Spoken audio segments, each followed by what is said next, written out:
Luc, chapitre 9. Jésus rassembla les 12 apôtres et leur donna puissance et autorité pour chasser tous les démons et guérir les maladies. Il les envoya proclamer le royaume de Dieu et guérir les malades. Ne prenez rien pour le voyage, leur dit-il, ni bâton, ni sac, ni pain, ni argent, et n'ayez pas 2 chemises chacun. Quelle que soit la maison où vous entrez, restez-y, et c'est de là que vous partirez. Si l'on ne vous accueille pas, sortez de cette ville et secouez la poussière de vos pieds en témoignage contre eux. Ils partirent et allèrent de village en village. Ils annonçaient la bonne nouvelle et faisaient partout des guérisons. Hérode, le tétrarque, entendit parler de tout ce qui se passait. Il ne savait que penser, car les uns disaient que Jean était ressuscité, d'autres qu'Élie était apparu et d'autres qu'un des prophètes d'autrefois était ressuscité. Mais Hérode disait: J'ai fait décapiter Jean. Qui donc est cet homme à propos duquel j'entends dire de telles choses? Et il cherchait à le voir. À leur retour, les apôtres racontèrent à Jésus tout ce qu'ils avaient fait. Il les prit avec lui et se retira à l'écart, du côté d'une ville appelée Bethsaïda.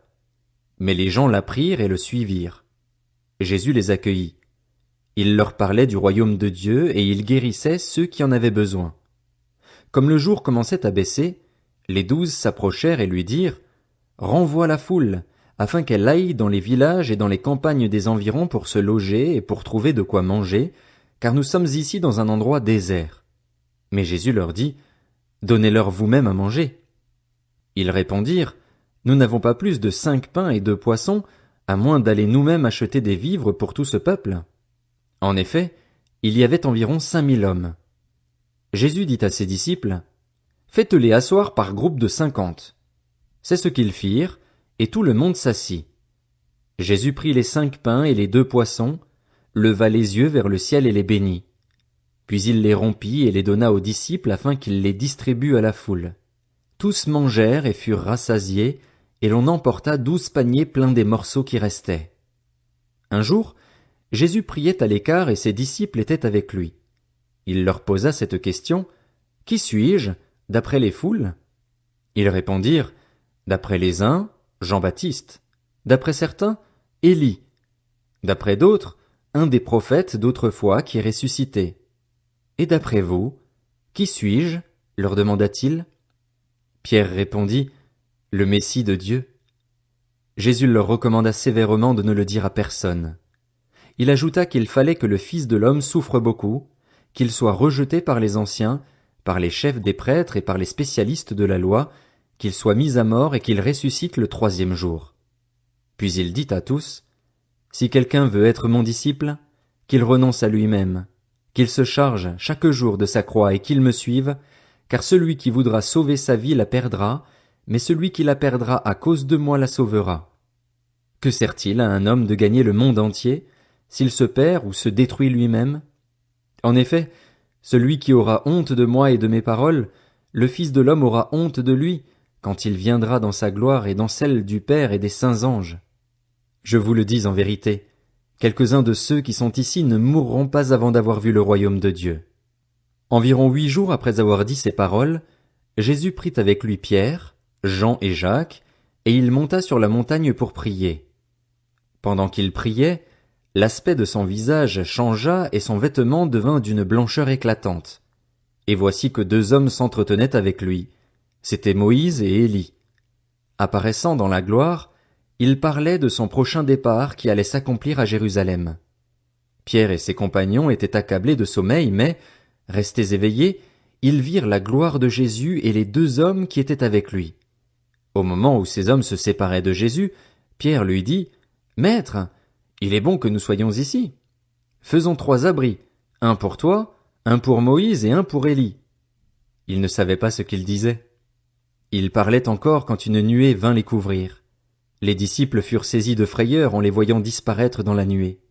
Et de la nuée sortit une voix qui dit: Celui-ci est mon fils bien-aimé, écoutez-le. Quand la voix se fit entendre, Jésus se retrouva seul. Les disciples gardèrent le silence et, à cette époque-là, ils ne racontaient rien à personne de ce qu'ils avaient vu.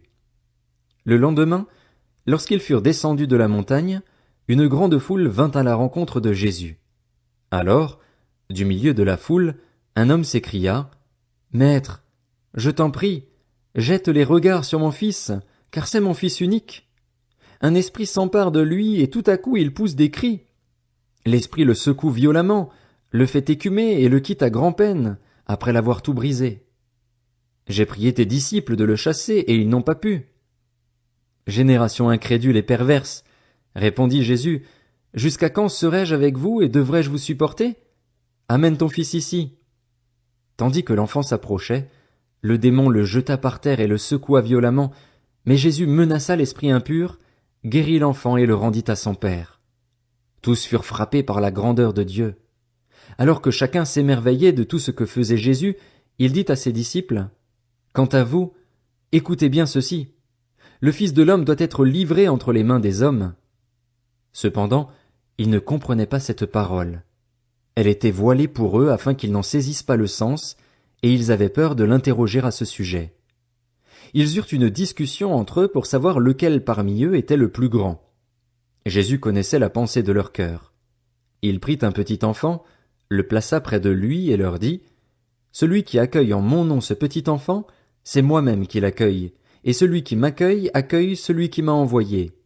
En effet, celui qui est le plus petit parmi vous tous, c'est celui-là qui est grand. » Jean prit la parole et dit, « Maître, nous avons vu quelqu'un chasser des démons en ton nom et nous l'en avons empêché, parce qu'il ne nous suit pas. » « Ne l'en empêchez pas, lui répondit Jésus, car celui qui n'est pas contre nous est pour nous. » Lorsqu'approchèrent les jours où il devait être enlevé du monde, Jésus prit la décision de se rendre à Jérusalem. Il envoya devant lui des messagers qui se mirent en route et entrèrent dans un village samaritain pour lui préparer un logement. Mais on refusa de l'accueillir parce qu'il se dirigeait vers Jérusalem. Voyant cela, ses disciples Jacques et Jean dirent, « Seigneur, veux-tu que nous ordonnions au feu de descendre du ciel et de les consumer comme l'a fait Élie ?» Jésus se tourna vers eux et leur adressa des reproches en disant, « Vous ne savez pas de quel esprit vous êtes animés. En effet, le Fils de l'homme n'est pas venu pour perdre les âmes des hommes, mais pour les sauver. » Et ils allèrent dans un autre village. Pendant qu'ils étaient en chemin, un homme lui dit, « Seigneur, je te suivrai partout où tu iras. » Jésus lui répondit, « Les renards ont des tanières et les oiseaux du ciel ont des nids, mais le Fils de l'homme n'a pas un endroit où il puisse reposer sa tête. » Il dit à un autre, « Suis-moi. » Il répondit, « Seigneur, permets-moi d'aller d'abord enterrer mon père. » Mais Jésus lui dit, « Laisse les morts enterrer leurs morts et toi, va annoncer le royaume de Dieu. » Un autre dit, « Je te suivrai, Seigneur, mais permets-moi d'aller d'abord faire mes adieux à ceux de ma maison. » Jésus lui répondit, « Celui qui met la main à la charrue et regarde en arrière n'est pas fait pour le royaume de Dieu. »